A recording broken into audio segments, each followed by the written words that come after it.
Hello दोस्तों। तो आपके विषय स्वतंत्र भारत में राजनीति के अध्याय 6 लोकतांत्रिक व्यवस्था का संकट। इस अध्याय का ये तीसरा एवं आखिरी भाग का वीडियो है। पहले दो भागों में हमने क्या समझा, एक बार जल्दी से समझ लें। पहले भाग में हमने समझा था कि संदर्भ क्या है आपातकाल का। कैसी आपातकाल का 1975 की आपातकाल का जो लगाई गई थी कांग्रेस सरकार द्वारा। और सामाजिक संदर्भ क्या था, आर्थिक संदर्भ क्या था, देश में महंगाई बढ़ चुकी थी, औद्योगिक दर नीचे गिर चुका था, खाद्यान्न के प्रतिशत नीचे गिर चुके थे, देश में जन आंदोलन चल रहे थे, छात्र आंदोलन चल रहे थे। और गुजरात और बिहार के छात्र आंदोलनों के बारे में पढ़ा, जयप्रकाश नारायण के नेतृत्व के बारे में पढ़ा, हमने नक्सलवादी आंदोलन के बारे में भी समझा था। और हमने समझा था कि कैसे न्यायपालिका और कार्यपालिका में संघर्ष चल रहा है। फिर हमने समझा दूसरे भाग के वीडियो में कि आपातकाल के परिणाम क्या हुए, आपातकाल के दौरान ऐसा क्या हो रहा था कि इसे काला दौर कहा जाता है, कि इसे लोकतंत्र का संकट माना जाता है। तो हमने सब कुछ पढ़ा था कि कैसे प्रेस पर सेंसरशिप लगाई गई, समाचार पत्रों पर रोक लगाई गई, विपक्षी नेताओं को जेल में डाल दिया गया, जबरन नसबंदी कराई गई, झुग्गी झोपड़ियों के लोगों को उजाड़ा गया यमुना किनारे दिल्ली संजय गांधी के नेतृत्व में। और कैसे प्रिवेंटिव डिटेंशन के तहत लोगों को शंका के तौर पर जेल में डाला गया। इस वीडियो में हम समझेंगे कि आपातकाल खत्म कब हुआ और आपातकाल के बाद क्या हुआ। तो आपातकाल के बाद की राजनीति की जब हम बात करते हैं तो आपातकाल 18 महीनों के बाद जनवरी 1977 में खत्म हुआ। और अब लोकसभा चुनाव कराने का फैसला किया गया और इसी के चलते विपक्षी नेताओं को भी जेल से रिहा किया गया। अब विपक्षी नेताओं ने ये चुनाव कैसे लड़ा? उन्होंने ये चुनाव लड़ा लोकतंत्र बचाओ के नारे के अंदर। क्योंकि आपातकाल के दौरान हमें पता है कि कितनी चीजों की अतियां हुई थी, जातियां हुई थी। तो इसी के चलते जो सभी कांग्रेसी राजनीतिक दल थे, जो विपक्षी दल थे, वह एकजुट हो गए। और ऐसा पहले भी कब हुआ था? जेपी मूवमेंट के तहत, जब राष्ट्रव्यापी जन आंदोलन शुरू हो चुका था और उसके ही चलते सभी दल जो है वो कांग्रेस यानी केंद्र सरकार के खिलाफ हो चुके थे। और 1977 के लोकसभा चुनाव में भी यही रणनीति अपनाई गई।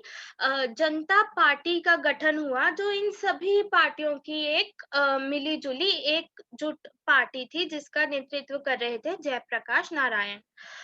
और चुनाव प्रसार के दौरान, जैसे कि मैंने कहा, लोकतंत्र बचाओ के नारे दिए गए, जितनी भी जातियां हुई थी उनको दोहराया गया, याद दिलाया गया जनता को कि कैसे आपातकाल जो था वो संवैधानिक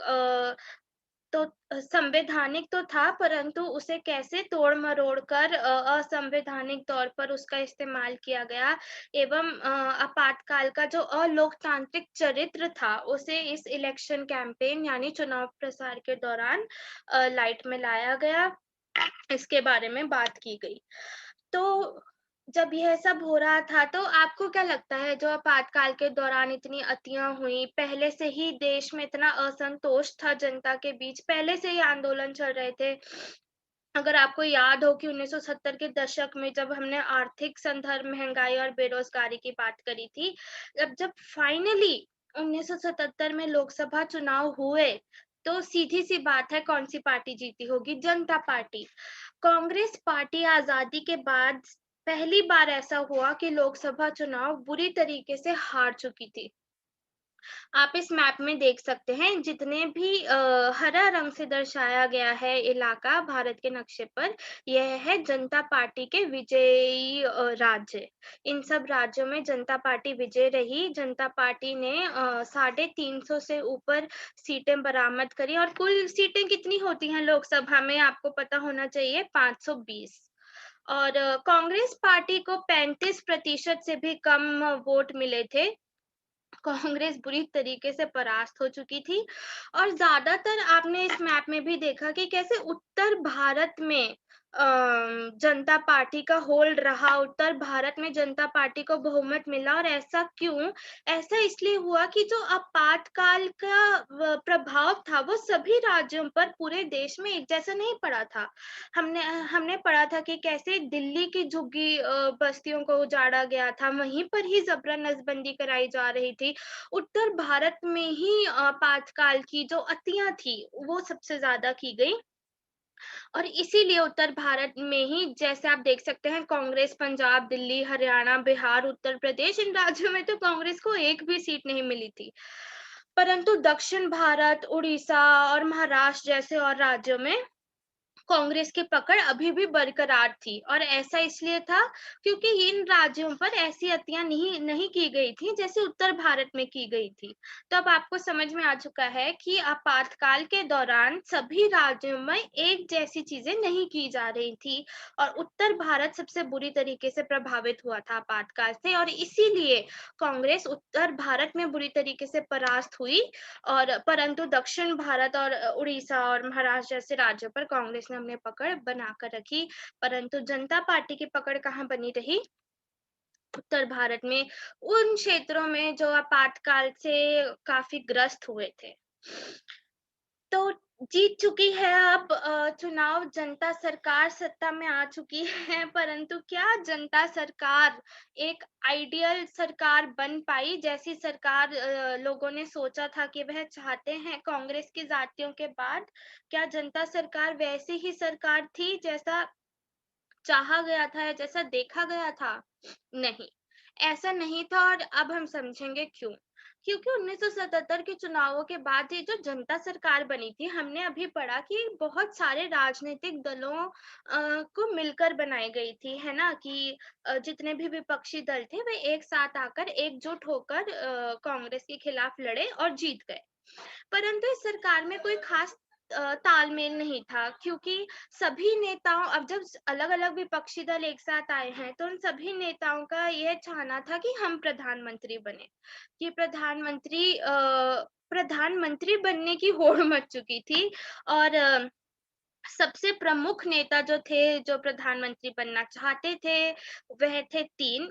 सबसे प्रमुख थे मोरारजी देसाई। ये आपको पहले ही पता है कि 1900 अ, 67 से ही मोरारजी देसाई कांग्रेस के प्रतिद्वंदी, इंदिरा गांधी के प्रतिद्वंदी थे, क्योंकि कांग्रेस बट चुका था, कांग्रेस ओ और कांग्रेस आई में कांग्रेस आई चुनाव जीत चुकी थी, इंदिरा गांधी प्रधानमंत्री बन चुकी थी, जबकि मोरारजी देसाई थे कांग्रेस ओ के नेता। तो सबसे पहले प्रधानमंत्री यही बने 1977 में। जनता सरकार के प्रधानमंत्री कौन थे? मोरारजी देसाई। और रेस में कौन-कौन है? फिर थे चौधरी चरण सिंह, ये भारतीय लोक दल के नेता थे और उत्तर प्रदेश के किसान नेता भी थे। जगजीवन राम जो थे, ये कांग्रेस के ही नेता थे और कांग्रेस के अनेक, जैसे कृषि मंत्री के तौर पर भी पहले रह चुके थे, परंतु आपातकाल का समर्थन नहीं करते थे, इसीलिए जनता सरकार का हिस्सा थे। तो मोरारजी देसाई प्रधानमंत्री रहे थे 18 महीनों तक, और इसके बाद सरकार का बहुमत गिर गया और फिर मात्र 4 महीनों के लिए प्रधानमंत्री बने थे चौधरी चरण सिंह। अब क्योंकि इन सभी दलों की अपनी निजी आकांक्षाएं थीं और कोई एकजुट मत नहीं था, इसीलिए यह सरकार सफल होने से रही थी, यह सफल नहीं हो सकती थी। इस पार्टी के आलोचकों ने भी यही बात कही थी कि सरकार के पास किसी दिशा, नेतृत्व या एक साझे कार्यक्रम का अभाव था। इनके पास कुछ एक लक्ष्य नहीं था सरकार के पास, क्योंकि सभी दल अपनी निजी राजनीति करना चाहते थे। एक आइडियोलॉजी, एक विचारधारा, एक दिशा और एक अच्छा नेतृत्व नहीं था जनता सरकार के पास, और यही कारण था जनता सरकार की पराजय का। और इसी के चलते ये हैं जनता सरकार के प्रमुख नेता। इस पिक्चर में आप देख सकते हैं, इसमें जयप्रकाश नारायण हैं, कृपलानी जी हैं, वो मोरारजी देसाई हैं, अटल बिहारी वाजपेयी हैं आपके लेफ्ट से राइट में। तो फिर क्या हुआ? जनता सरकार जो थी वह कांग्रेस की नीतियों में कोई भी बुनियादी बदलाव ना ला सकी। हालाँकि 42वां संशोधन में जो 5 से 6 साल किया गया था कार्यपालिका का समय, उसे वापस कर दिया गया था। जैसे कि हमने पिछले वीडियो में समझा था कि कैसे जनता सरकार ने जो अनुच्छेद 352 है उसमें अंदरूनी गड़बड़ी को सशस्त्र आंदोलन यानी सशस्त्र विद्रोह में लिमिट कर दिया था कि जब तक आर्म्ड रेबेलियन नहीं होगा तब तक 352 अनुच्छेद के अंदर आपातकाल नहीं लगाई जा सकती है। इसी सरकार के असंतुलन के चलते 1980 में दोबारा लोकसभा चुनाव कराए गए और जनता सरकार जिसने अभी मात्र 3 साल पहले इतना बहुमत जीता था वह बुरी तरीके से परास्त हो चुकी थी और श्रीमती इंदिरा गांधी के नेतृत्व में कांग्रेस ने बहुमत जीता 353 सीटों पर विजय प्राप्त करी और इंदिरा लाओ देश बचाओ इंदिरा गांधी ने फिर से गरीबी हटाओ के नारे दिए जैसे कि 1971 में कांग्रेस पार्टी ने दिए थे। परंतु जनता सरकार की पराजय से लोकतंत्र को क्या सबक मिला? लोकतंत्र को यह सबक मिला कि जो केंद्र सरकार में असंतुलन है वह देश की आम जनता पसंद नहीं करती है, क्योंकि अगर केंद्र सरकार के पास ही एक दिशा नेतृत्व नहीं होगा, सबके पास अपनी निजी आकांक्षाएं होंगी, तो फिर जनता की आकांक्षाएं सुनने का तो समय ही नहीं रह जाएगा। तो 1980 में फिर वापस सत्ता में कौन-सी सरकार आ चुकी थी? कांग्रेस की सरकार। यह देखिए, इंदिरा बुलाओ देश बचाओ मात्र 3 साल के लिए सत्ता में रही थी जनता सरकार। तो इसके बाद क्या हो रहा था? विरासत क्या है आपातकाल की? 1980 के जो यह हुए थे चुनाव, इसके बाद से ही भारत की जो दलगत प्रणाली की राजनीति थी उसमें बदलाव आया। अगर हम बात करें कांग्रेस पार्टी के चरित्र की, तो यह 1970 है। कांग्रेस पार्टी के चरित्र की तो 1969 के बाद से कांग्रेस पार्टी का चरित्र जो था वह बदल चुका था। पहले आपको पता है ना, नेहरू के समय कांग्रेस पार्टी का चरित्र क्या था? वह एकोमोडेशन और असिमिलेशन में बिलीव करती थी। यानी इसका क्या मतलब हुआ कि कांग्रेस पार्टी ऐसी पार्टी थी जो विपरीत विचारधाराओं के दल एवं लोगों को अपने अंदर समेट लेती थी। अच्छा, आप मेरे से एग्री नहीं करते हैं, आप मेरी बात नहीं मानते हैं, तो आइए हम बैठ के बात करें और आप अपनी बात रखिए, मैं अपनी बात रखती हूँ और हम किसी नतीजे पर पहुँचेंगे और फिर आप मेरे विपरीत नहीं जाएँगे। यह थी कांग्रेस पार्टी की नीति शुरू से ही, आज़ादी के समय से ही, कि यदि आपको हमारी क्रियान्वयन से कोई दिक्कत परेशानी है, तो आइए बैठकर बात करें, कोई नतीजा निकालें, कोई सुझाव दें, इसको सुलझाएँ और हम साथ में मिलकर चलें। परंतु अब कांग्रेस पार्टी ने बाकी पार्टियों को अपने अंदर समेटना बंद कर दिया था। कांग्रेस पार्टी ने अपने आप को दर्शाना शुरू कर दिया था एकमात्र समाजवादी पार्टी जो कि गरीबों के हित में काम करती है, जो कि राष्ट्रवादी है एवं जो कि सशक्त है। इसी प्रकार कांग्रेस पार्टी की जो सफलता थी ना, वह एक नेता की लोकप्रियता पे बहुत निर्भर करती थी और यदि आप अपनी आज की राजनीति के साथ इसको समझें, अब जो पास्ट है उसको प्रेजेंट में देखें, यानी जो 1980 का दशक है उसको आज में देखें, तो आपको समझ आएगा कि कैसे जो राजनीतिक दल हैं वह नेताओं की लोकप्रियता पर निर्भर करते हैं एवं जो ये गहरे सामाजिक विचारधारा का जो वितरण था उससे कांग्रेस को काफी वोट मिलते आए थे। मतलब आप समझ सकते हैं, जो जब आपने बोला, जब कांग्रेस पार्टी ने नारा दिया गरीबी हटाओ का, तो कांग्रेस पार्टी को कौन से वर्ग के लोगों के सबसे ज्यादा वोट पड़ेंगे? अमीरों के या गरीबों के? गरीबों के। और भारत एक ऐसा देश है जिसमें अमीरी गरीबी के बीच में बहुत फर्क है। कुछ ही प्रतिशत लोग हैं, हैंडफुल, जो कि अमीर हैं, 1%, 2%, 5%, परंतु बाकी तो मध्यम वर्गीय लोग हैं। एवं कई कितने ही सैकड़ों लोग ऐसे हैं जो गरीबी रेखा के नीचे हैं। इसलिए जब पॉपुलिस्ट मेजर्स इस्तेमाल किए जाते हैं, यानी ऐसे धरने, ऐसे नारे दिए जाते हैं जिससे एक वर्ग के लोग आपकी तरफ आकर्षित हों, उसी के चलते कांग्रेस पार्टी की सफलता इन नीतियों पर निर्भर करती आई थी। और यह ऐसा समय था 1980 का दशक जब पिछड़ी जातियों के वोट सब्जेक्टों की बहुत महत्वता बढ़ गई थी और यह आप समझेंगे अपने अगले अध्यायों में। मैं सिर्फ़ आपको इतना बता दूँ कि 1980 में जनता सरकार ने मंडल कमीशन का आयोग किया था और यह मंडल कमीशन ने पिछड़ी जातियों के रिजर्वेशन की बात करी थी। इसी के चलते आपने देखा होगा कि कैसे यूपी में एवं बिहार में जब पिछड़ी जातियों मतलब जातियों के वोट बैंक बढ़ चुके थे। बिहार में लालू प्रसाद यादव के नेतृत्व में, यूपी में जगजीवन राम, फिर आपको पता है मायावती, कैसे वर्गों पर ध्यान दे देकर वोट बैंक पॉलिटिक्स भारत में वोट बैंक पॉलिटिक्स का दौर शुरू हो चुका था। आपातकाल का निष्कर्ष क्या निकलता है? अब हमने आपातकाल के बारे में इतनी बातें करी हैं, हमने संवैधानिक बातें भी करी हैं, हमने सामाजिक बातें भी करी हैं, आर्थिक बातें भी करी हैं। आप इसको 3 तरीके से देख सकते हैं। आपातकाल और इसके आसपास की अवधि को आप संवैधानिक संकट के रूप में देख सकते हैं कि कैसे कॉन्स्टिट्यूशनल क्राइसिस का ये दौर था कि जो केंद्र में सरकार है, जिस सरकार के पास सत्ता है, बहुमत है, वो क्या अपनी मनमर्जी कर सकती है संविधान को लेकर? अपनी फायदे के लिए संविधान को तोड़ा-मरोड़ा जा सकता है। ऐसा हुआ था जब अनुच्छेद 352 का गलत इस्तेमाल किया गया था 18 महीने तक आपातकाल लगाने के लिए।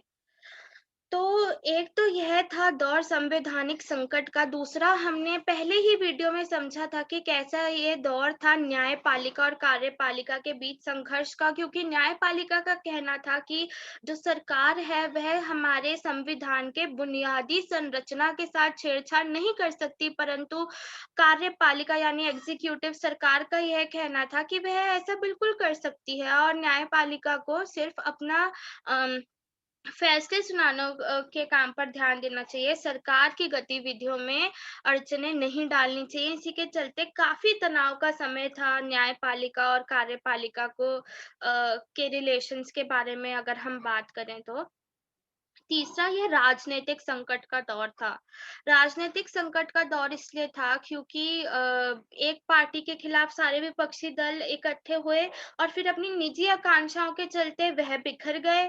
तो 5 साल की अवधि भी पूरी नहीं कर पाई थी अपनी जनता सरकार। 1980 में सरकार गिर चुकी थी, दोबारा चुनाव हुए थे।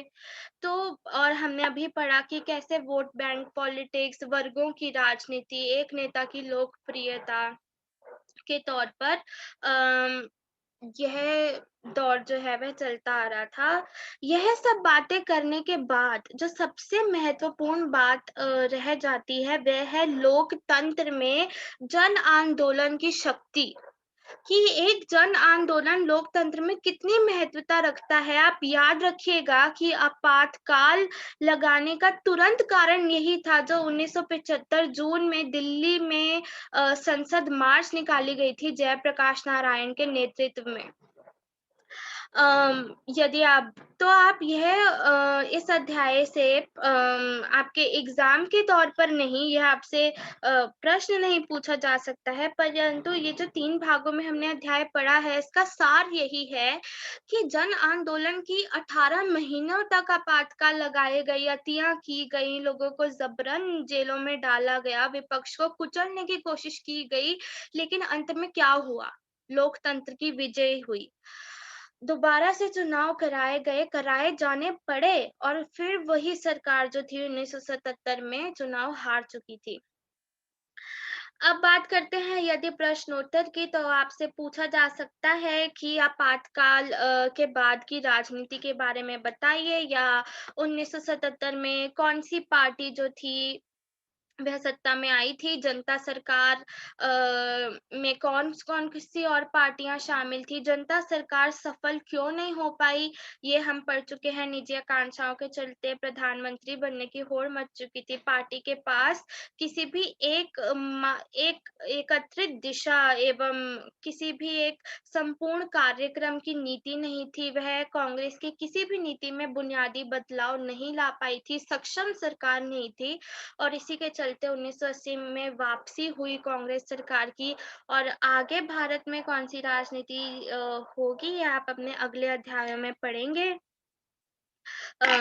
इस अध्याय में इतना ही सारे प्रश्न उत्तर जितने भी आपसे पूछे जा सकते हैं वह डिस्कस कर लिए हैं हमने और हमने 3 भागों में वीडियो इसलिए बनाया ताकि छोटा संदर्भ क्या था आपातकाल का आपको वह समझ में आए, फिर आपको यह समझ में आए कि आपातकाल के दौरान क्या हो रहा था, आपातकाल के परिणाम क्या निकले और तीसरा आपको यह समझ में आया कि आपातकाल खत्म होने के बाद क्या हुआ यानी जनता सरकार बनी और फिर वह क्यों नहीं टिक पाई और कैसे कांग्रेस ने सत्ता में अपनी वापसी करी। पहले भाग में आपको नक्सलवादी आंदोलन भी याद रखना है, उसके बारे में भी समझना ज़रूरी है। प्रश्न पूछा जा सकता है कि नक्सलवादी आंदोलन क्या है? नक्सलवादी आंदोलन की विचारधारा क्या है? तो याद रखिएगा मार्क्सिस्ट-लेनिनिस्ट है और उनके नेता हैं चारू मजूमदार। यहाँ पर हमारा अध्याय खत्म होता है। मिलेंगे अन्य अध्याय के किसी और वीडियो के साथ। धन्यवाद। कुशल रहें एंड गुड लक।